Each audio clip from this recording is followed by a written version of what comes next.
Welcome back to another episode of the Law of Biblical Mechanics podcast. We are once again here with you, Ernest and me, Ashanti. Welcome back, everybody. Our 10th episode. Isn't It's that been so 10 exciting? already, huh? 10 Okay. already. Wow. Okay. Time is just passing, right? So, already 10. Thank you if you've been here. Make sure to like, comment, subscribe if you haven't already. And we're going to get started. Ernest, please welcome us in, as you always do, with a nice Bible story to get us started. Well, we got several today again, and once again, I want to thank the audience for joining us again for these podcasts. I really enjoy myself on these. It's kind of an expansion of our book, The Law of Biblical Mechanics, Principles and Processes of Management and Stewardship. And again, these are opportunities for us to kind of expound on some of the things that we discussed in the book that we just couldn't get into more detail. Today, we want to talk about a true servant leader. One of the biggest things is the life of Joseph. If you're not familiar with it, Joseph was a Hebrew, and in the Genesis chapter 37 to chapter 50, if you have a chance to read it, it's a very long diatribe of what it takes to become an excellent leader. I think that examples throughout the scripture actually is there for our edification too as well. And just in a nutshell, and again, like I said, you can go and read it. But Joseph had 12 brothers, and Jacob was the father. And he had a dream that he was going to rule over his brothers, and his star was going to be over everyone else's star. Well, at the time, a lot of times we'll get visions and we'll get purposes in our minds, but we don't know where we're going with it at the time. And you get excited. You're like, wow, this will really put me at the top, really help me to fulfill certain things in our lives. And then all of a sudden, you start going backwards. So just in a nutshell, a lot of the different things that Joseph had to go through, and we'll just kind of touch on them briefly here, they were different tests, if you were, that God was putting Joseph through because he was an unfinished product. Most of us are unfinished too as well. A lot of times we think we have something that we really don't. The only time you can find out is when pressure is applied. When pressure is applied to something, and it's like squeezing an orange. We talked about that before. And all the juice comes out and all the other different impurities or whatever the case is. But it kind of shows you, wow, I thought I had something and I didn't. And so this is the story of Joseph. So, and he tells his brothers, hey, I'm going to rule over you. First of all, it's a braggadocious spirit, in my opinion. And so the brothers are like, who are you? You know what I'm saying? Who are you to rule over us? And so it made him mad. So there's a spirit of jealousy and envy that came on everyone else. And to make matters worse, Jacob loved Joseph more than all the other brothers. So that was another problem too. So, as parents, if you all have children, you in your mind, you may think you have a favorite, but all of those children that you have, they each have a purpose, and they may develop differently. And your job is to get wisdom on how to deal with those children individually and not to do that, because again, God deals with everyone specifically. If you was with us in the last podcast, we talked about the parable of the talents. And in the parable of the talents, even the one that had the one talent still had something to contribute. So what I'm saying is everybody has to be dealt with differently. So long story short, what did the brothers do? Let's kill him. And then one of the brothers, Benjamin, said, no, we're not going to kill him, but let's sell him into slavery. And that's what ended up happening. So here's Joseph. He gets a vision. His brothers are mad, wanted to kill him. And they tricked their father thinking that he was eaten up by a wild animal. He had a coat of colors that he gave to him too as well. Dipped it in blood, gave it back to Jacob, and he mourned for his son because he thought his son was killed. He never inquired of God, was this the truth or not. He just pretty much assumed that his son was dead. So long story short, he gets into Egypt. He's sold as a slave, but see, here's the thing. He still had favor from God. So he was in a house called Potiphar. He was the captain of the guard and high up individual. And he managed all of his affairs, his monetary affairs, everything else. And Potiphar got so rich, he didn't know what he had.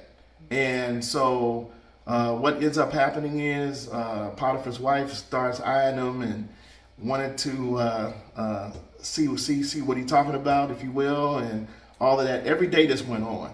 And one day she couldn't help herself, and he ran, and she grabbed the coat, a part of his garment, tore his garment, and accused him of assault, and he ended up in jail.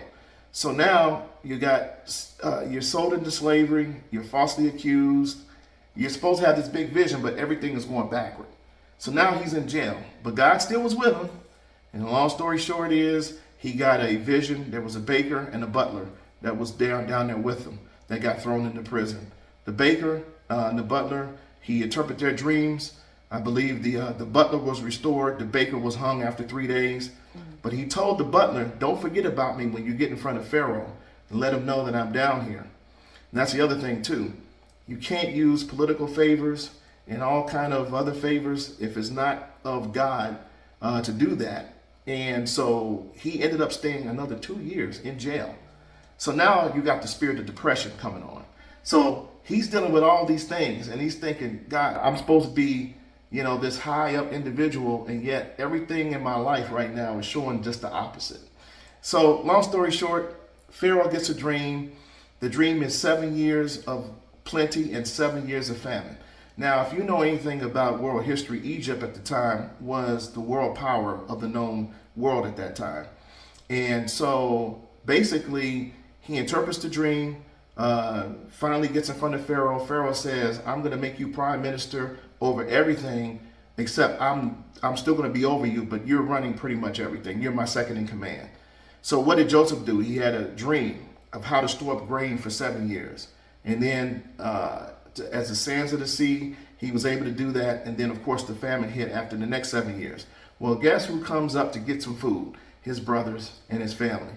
So now you have the spirit of jealousy and revenge that can come back in, because now anything that the prime minister or the king said goes. So if he wanted to have them killed as retribution, he could have, and nobody would have questioned it.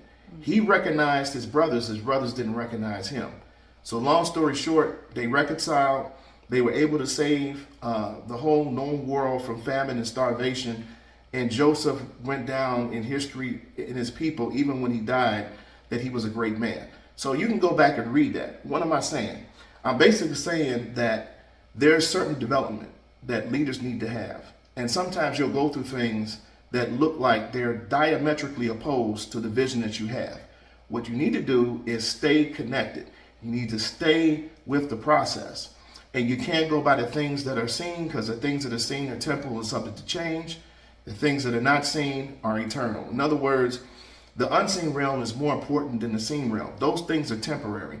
And how you think, how you speak governs that. So as leaders, no matter what's going on in your organization or anything that's happening or any type of goals personally that you have, you stay on that. You write it down, you confess it. I think it's very important to continue to do that despite of your physical circumstances. So the story of Joseph, I encourage you to read that. It's Genesis 37 through Genesis chapter 50. Go back and look at that, and it's very profound as it goes through the steps of leadership and going through those processes accordingly. It sounds like I was hearing forgiveness too. Like you have to be a strong spirit and strong-minded person to forgive people who betrayed you at once, to the point of even wanting to be vengeful and kill you. And then you have to welcome them back into your life, especially your family. Right? That cuts you even worse. The people that are close to you, that really wanted your demise and things. But it's hurtful. It is. But you, as a divine person walking on this earth, remember your purpose, which we often talk about in other podcasts, in which every leader should have a purpose on why they do what they do, and nothing else can kind of overshadow that, even with those tests and trials and tribulations that come with that. Now speaking of that, with the brothers coming back, and it still was the spirit of jealous and enviousness, that kind of moves into the monitoring spirits that exist here on this earthly realm that I wanted to kind of get into today with you, and how it relates to leadership and being in those executive roles where you might have a manager or someone that's always monitoring you and seeing what you're doing. Even if you're doing the job good, they're still watching you, and it's like, what are you doing? Like, what are you up to? Like, are you admiring me, or what's going on? And it's a monitoring spirit the whole time. Can we go into why those may exist in the workplace or in general spiritually for those that have been chosen? Sure. And Ashanti, I think that's a great point. And one of the things, and for me, in my current position as a director position, it's well over 5 years for me, but I spent most time more of a subject matter expert in engineering. But switching into leadership, one of the first things I had to recognize is what forces behind the scenes are driving different people in your organization. You may have more introverted people in your organization. You may have a person that feels like they haven't been seen or heard, and every time you turn around in the meetings, they're the ones that always have to have something to say, or it's looking like they're trying to elevate themselves at the detriment of someone else in the group. There's a lot of dynamics, and I think as leaders, we have to find out what our group organization, what the people are thinking spiritually. And I know that's a different concept. You don't hear that a lot in management, but you really have to study your people. I think that one of the reasons why we've had a certain amount of success and why our community is now being talked about regionally and nationally has a lot to do with just the fact that we really study everybody in our group. And so to your point, monitoring spirits, I know that's a spiritual term that maybe you're not familiar with. It basically is, we don't look at flesh and blood. In other words, in the story of Joseph, it wasn't really the brothers' intent, I don't think, to really do that. I think there's forces that are behind there that impact our natural bodies and our minds, and they felt slighted because they felt that they were being left out. That if you break off too much of a piece of a pie, then I can't get it. But they don't realize there's 12 other pies in the oven. We talked about that before. So everybody, if they're really locked into their purpose, in a perfect world, you wouldn't have all of that envy and jealousy. But again, as a leader, the monitoring spirits are very interesting. And one of the things I wrote in the book, and whether people take it or not, we talked about the devil, Satan, whatever the case is, that he's running around the earth seeking who he can devour. Why? Because human beings are made in the image and likeness of God, and we have the God force on the inside of us to be able to create whatever we need to create. The bottom line is we make choices. We can choose life, death, blessings and cursings, those type of things. So when I look at my organization and I start to see strife, conflict, I have to think to myself, okay, how do I address that? And again, it's the direct approach. You have to put them in a room, find out what's going on, and it can't be a win-lose situation. In other words, everybody has to win in whatever conflict. I know it sounds crazy, but at the end of the day, everybody wants something out of the situation. They don't want to feel like they're less than. They don't want to feel like they're being left out. Their voice is not heard. And as leaders, we have to be very, very, very intentional and very important to do that. Because at the end of the day, these forces speak through people, and you think, man, why are they messing with me, and why are they doing this and doing that? Here's the other thing too. They know who the people are that are full of light and moving forward, and it's a threat to them. Especially, it's a mirror. That's why the Apostle Paul in the New Testament said to compare yourselves with yourselves is not wise. Why? Because there's nothing more special that I'm doing that you're not doing, because there's 8 billion people on the planet. Everybody's supposed to be doing what they're supposed to be doing. Now, just because you haven't figured out what it is that you're supposed to be doing, you can't project that on the other people. And, I call it trauma and drama. Those two things. Right. Very, very important to understand that in your group. You can have subject matter experts. They may not get along as far as people thinking they need to be in leadership or certain processes, all of the other rudimentary things that you normally would think of in trying to get projects done. It's nothing to do with that. it's about the individual. There's things in their childhood, there's trauma, there's drama, there's things that have happened that they've suppressed. It's just like any relationship, relationship fails or something happens in the family or something happens in the child. Again, until those things are addressed, unfortunately, because we spend a lot of time in the workplace, a lot of those things end up coming out. In other words, unless you deal with it and bring it up to the front and address it, it will never go away completely, unfortunately. And that's why I think, when you're getting a bunch of people together, you have to understand their personalities. And I know as a leader, for me, it was very difficult because I know personally how I operate. I got something to do, let's get it done.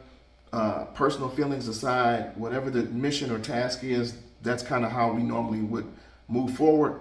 But as a leader, you have to mitigate that, because if that cancer grows, it can destroy the whole organization, your group, and it's going to be a problem. And again, like I said in previous podcasts, they're going to come to you as the leader to say, I don't care how it gets done, you have to figure it out, because that's the position that you're in. So monitoring spirits, envy, jealousy, pride is a big one too as well. I wrote down a couple of notes here to define monitoring spirits a little bit more when they manifest and target people. Number one, spiritual growth. When people start advancing outside the world system.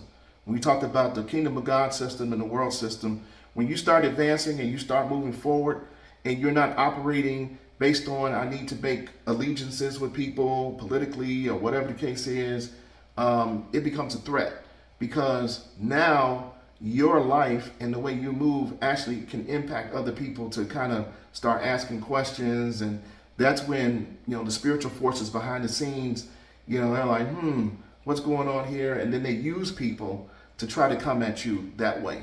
I call it emotional vulnerability is the second one. When people go through emotional times, we talked about trauma and drama, and that's another thing too as well.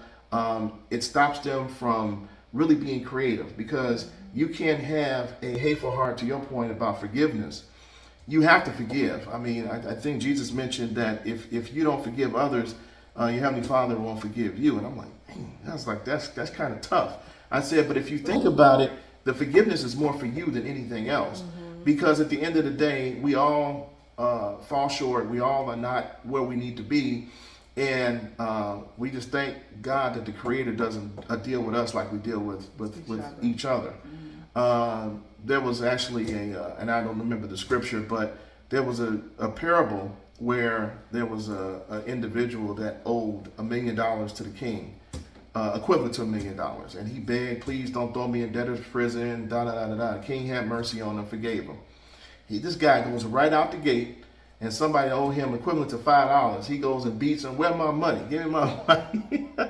And he's like, have mercy on me, And one of the runners found out and went back to the king. King said, bring that guy back in here. He said, wait a minute, I forgave you this $1 million, and you go on your brother and you beat your brother down for $5. I'm gonna take you and put you in, and then you owe the money, and then you ain't coming out until you pay it, and so on and so forth. The whole point of it is that that's how we need to deal with one another. We need to really have more mercy and more understanding.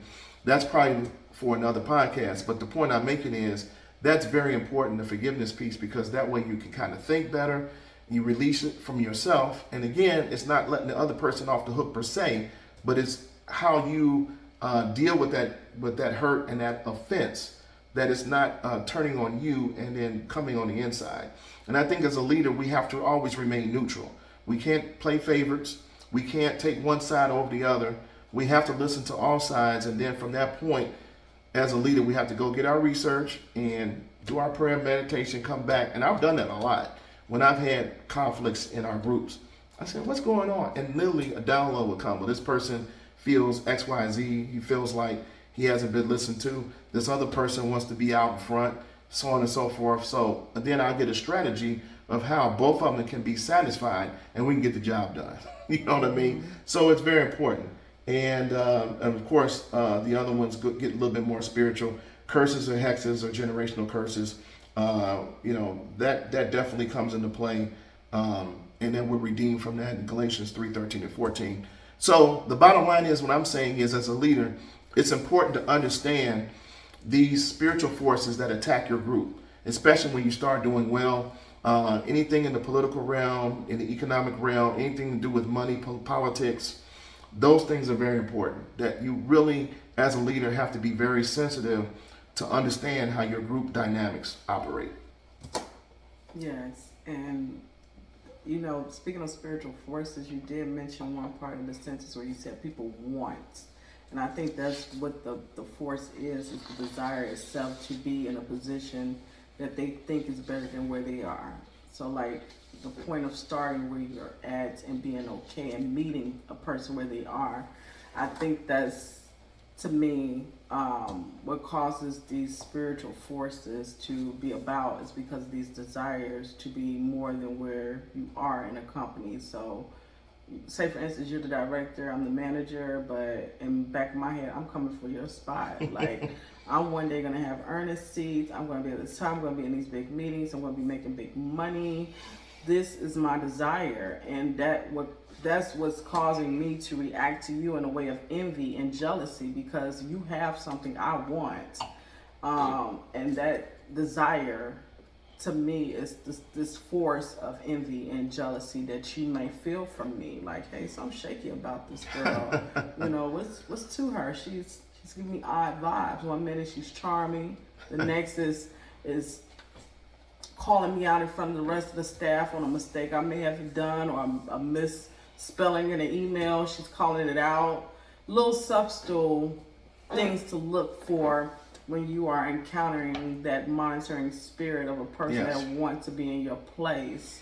Something I think we need to identify. So kind of having the discernment that we oftentimes talk about, keeping that third eye open while you're in your walk, because this is your walk. You know what I mean? You walk in your path, and others are kind of wanting to walk on the path with you, but in your shoes. Yeah, and let me address that too. So what I'm suggesting here is not as a leader that you're a pushover either. Mm-hmm. And I think that, again, in project management, direct confrontation sometimes is needed when you know that somebody is a little left to center, and you can kind of pick up those vibes when somebody's trying to out you in a meeting, like you said, or sabotaging the work of the group because they feel a certain kind of way. As a leader, you need to be sensitive with that too as well, because one of the things that personally I can't stand is insubordination. My group knows already that I'll go to bat for them, and I'll try, and again, we'll get into, as our last piece, is the servant leader. And I try to do that. But at the end of the day, it's just like your kids, right? I mean, you love your children, if you have any children and things of that nature, but you know when they get out of pocket. You know when they challenge you. You know when they're not doing what they're supposed to be doing. Your job is to address that behavior directly. Hey, I love you, but this is unacceptable. And here's why it's unacceptable. And if it continues, this is the consequences and repercussions of that. And again, I think, it's document. You know, you always want to make sure that you have the evidence that you need in those extreme circumstances when you already know that you have a problem individual in your company. And sometimes, we talked about this in one of my leadership training seminars that I had a couple months ago. Some of those people may find themselves no longer part of your group either. Mm-hmm. So don't be afraid of that, but that's what I call the nuclear option. But of course, you try to address it, and you already know that there is some negative energy that's going on in that group, and it needs to be addressed. Mm-hmm. And I think that as I give my group respect as a servant leader, meaning that I'm not going to micromanage what you're doing and respecting all you all to be subject matter experts, I also demand that same respect back as a leader in that position. That regardless of what's going on, we'll address it, offline, whatever the case is, but you don't dress me down even in front of my superiors, and that's unacceptable. And so I'm not saying to abdicate your responsibilities as a leader. You should know when to put the gas on, push the gas pedal to the metal or to the floor, and when to kind of let up. I think it's very important too as well. And some of those people need to be addressed. Mm-hmm. And hey, I know what's going on. Whatever you got going on, hey, listen, We need to address it, but this is unacceptable behavior and it needs to be addressed. So again, the direct confrontational approach is definitely called for. We talked about avoiding and smoothing as the back end of those collaborative type of addressing the group, if you will. Smoothing is even worse because again, you're not addressing the issue, and then of course avoidance is even the worst, even more so because you're not addressing the issue. No, that individual needs to be called out, and sometimes need to be written up, put on notice that listen, whatever's going on, I'm here to help. I'm here to make sure you have everything you need. I'm gonna fight for you. I'm gonna advocate, but at the same time, I need that respect back. And if I can't get it, then we need to move on. So don't be afraid of doing that as a leader as well. Absolutely. So having a voice and communication skills to do it. And I think another thing that we may have gotten into but didn't really go deep into it is being fearless as a leader, because sometimes that doubt and fear of you having to confront is a thing too as a leader. A lot of leaders tend to avoid, pass it over, you ain't got time for it, you have this project to finish and lay out, or you just don't want to approach the person about it. And then it just keeps going and going and going. So now it's a big ball of confusion because this person is wondering why you're avoiding them because you're afraid. So I think as a leader, you can't be a fearful coward leader. You have to be fearless in that approach to address those monitoring spirits and people who may be envious or causing problems in the workforce. So let's get into the true servant leader. Sure. Talking about walking with a purpose and being fearless. How do you define a true servant leader in the law of biblical mechanics? Sure. So that's a good point. So before I get to that, I think Ashanti, your point about that is very important. I think everybody is not a leader. They think they are, but they're not, and it's okay. Some people are better in other positions. Because it's a unique skill set that you constantly have to, in other words, there's another project management terminology called continuous improvement. We hear the word Six Sigma. We use that on airplanes and spacecraft and really detailed mechanical devices, because when you have the public safety there, everything has to be almost pretty much 99.99 infinity perfect. In order for those items to work properly. So everybody is not a leader. That's the thing. And so you have to decide for yourself, and you have to be real with yourself. Am I a leader, or am I better subject matter expert? Do I want to deal with these issues in the organization because they're not paying you to be a subject matter expert? They're not putting you in that position to be a subject matter expert. They want you to deal with exactly what you mentioned. And you have to be fearless. And that means that there's been times I've had to go to the administration and say, hey, this is out of line. And here's the reason why. I'm not just going to make accusations or say these policies or these ordinances need to be changed because of X, Y, Z. And I will fight for my people, and I will go to bat for them as necessary as well. So it's a two-way street.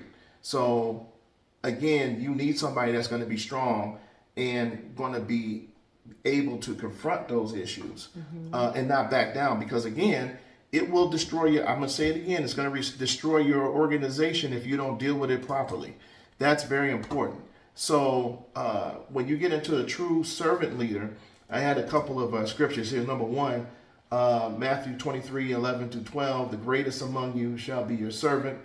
Whoever exalts themselves will be humbled, and he whoever humbles himself will be exalted. So bottom line is humility defines a true servant leader. The bottom line is to say, hey, I made an error. I was wrong in this decision. I didn't look at every side before I made a judgment or whatever have you. As a leader, you have to admit your faults too in front of your staff. I've done that too as well. Hey, I didn't look at this. We need to go a different direction. And, again, it's not about ego. Because again, there's another scripture in 1 Peter chapter 5:6 and James 4:6. Humble yourselves under the mighty hand of God, that he may lift you up in due season. That's important, because you don't want to be in a situation where you're false confidence is running you. You mean your ego? Yeah, your ego. Yeah, we talked about that too. Yes. So again, it goes back to one of our first podcasts we talked about, and if you haven't, it's about ego and leadership, and it's very important because again, you assume to know everything, and you don't. You have to be willing to do the things that other people are not willing to do to set the example that I'm no better or no different than you. I'm just in a certain position. You're in a position, and we're trying to help each other to be great, to move forward. And you cannot be in a situation where your staff or the people that are under you, they may get a promotion, and it may not be in your group, it may not be in your organization. You have to be willing to let them go and to let them move forward accordingly too as well. You don't want to have to try to stifle their growth, and you're scared of them taking your position and things of that nature. Because anybody in my staff that wants my position, if they can take it, they can have it, because I already know that I'm taken care of anyway. Good luck with that, right? A lot of people think, oh, I can do that job. It's not a big deal until you get there. Right. People don't realize, the sleepless nights and how much you had to, how much work that went into that. Mm-hmm. So it doesn't bother me at all. And that's another thing too. You can't have your feelings on your fingertips. Mm-hmm. You have to be confident in your skills and know that no man, if God's for you, no man could be against you. So it doesn't really bother me. But true leadership, being a true servant leader, means being able to set the example for everyone else. Admit your faults, admit that you're wrong, and things of that nature. So I think it's important. So let's just say that is the focal point that you need to have. Okay, so that's pretty much in a nutshell my thought process behind it. But again, don't self-deceive yourself as well. If there's things that you need to learn, if there's conferences and things that you need, go to webinars, talk to people that are above you, that have more experience than you. Humble yourself. Hey, let's go to lunch. Like I mentioned before, in one of my other positions that I had, going from a project engineer to project manager, it was a whole lot of skill sets that I didn't have, because I still wanted to do everything myself. But that's not what they're asking you to do. They're asking you now to start delegating. They're asking you to look at things from a 40,000-foot view. Your job is to plan. We're right now doing a capital improvement plan. It's kind of funny. And we never done one of those before. It's a 5-year plan. And all the departments in our community are having to look at what is the needs for the next 5 years that we're going to have. Well, we're so used to in the past running by the seat of our pants. Everything was reactionary. So a lot of people had to really sit down and figure out, okay, what are the needs of our department if money wasn't an option or any of that type of thing. So again, that's the difference between a leader and a subject matter expert, to be able to see things before everybody else sees them. Mm-hmm. So I think that vision's got to be there. Absolutely. Well, Ernest, once again, we are here another week, and we are just laying out the foundation for the workforce development. You can take some notes, some cheat codes from Ernest. If you haven't already, make sure that you continue to listen to our podcast. We try to do this on a monthly basis. Ernest do have a book signing coming up. If you're in the Chicagoland area or Illinois itself, can you give them more details and how to find and reach you as well? Yeah, sure. So next Saturday, I believe it's the 18th of October, from 3 to 5. It's at the Work Study Enterprise. Don't have the address, but if you go on our Instagram, that flyer is there. It's from 3 to 5. And it's in the village of Matheson, next to the Matheson Library. And I think it's a good opportunity for people to come out and kind of ask questions. Myself and Ashanti will be there, and we'll just kind of have the dialogue there. And I think these concepts are really starting to take off. I noticed that in the last couple of podcasts, we've gotten a lot of good feedback.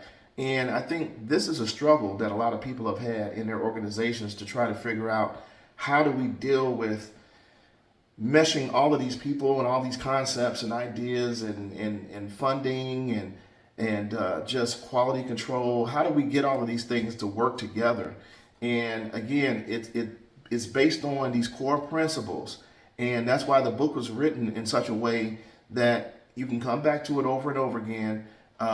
It's not overly complicated to read, but at the end of the day, it gives you a lot of good nuggets for that. So if you're in the Matteson, Illinois area, come on out next Saturday. Again, you can visit our Instagram to get more information on that. But we're just excited about it and everything that's going on. So absolutely. Well, once again, this has been another wonderful week with us in the podcast. Be sure to continue to tune in. Hit us up on Instagram. We're on Instagram. We're on YouTube. Leave a comment, like, share, subscribe to your family and friends for more information and details about Ernest, his book. This is great, Ernest. Like, just tell them where they can purchase the book at as well. We do have links on the Instagram, but let them know where they can get it at. Yeah, so Amazon.com. We have an audio book and an actual hard copy. Again, it's very easy. Just you can type my name in, Ernest R. Roberts, and it'll come up. And again, it's been doing very well. RCEPLLC.org is my website. Anybody wants to reach out to me, do any coaching calls, things of that nature, we definitely are there. I know we've gotten a lot of feedback. So help yourself with it. As you can see, it's flying off pretty fast now. So I just wanted to thank each and every one of you all for that. I think it's a situation that a couple of years ago I would not have come up with this. Again, this was divinely inspired to write this book, and I'm blessed to have Miss Ashanti here as to help us out with that. So again, we just want to make sure that you get a hold of this information and that you can apply it in your life, because again, what good is to have a light if it's under the bushel, right? The light's supposed to be on top of a table, and it's supposed to be able to shine so that everybody can see. So that is definitely the case. So we're looking forward, if you're in the Matteson area, come on out and enjoy and have a good time. Absolutely. Well, take care, everybody. Have a wonderful week ahead of you, and peace. Take care. Take care.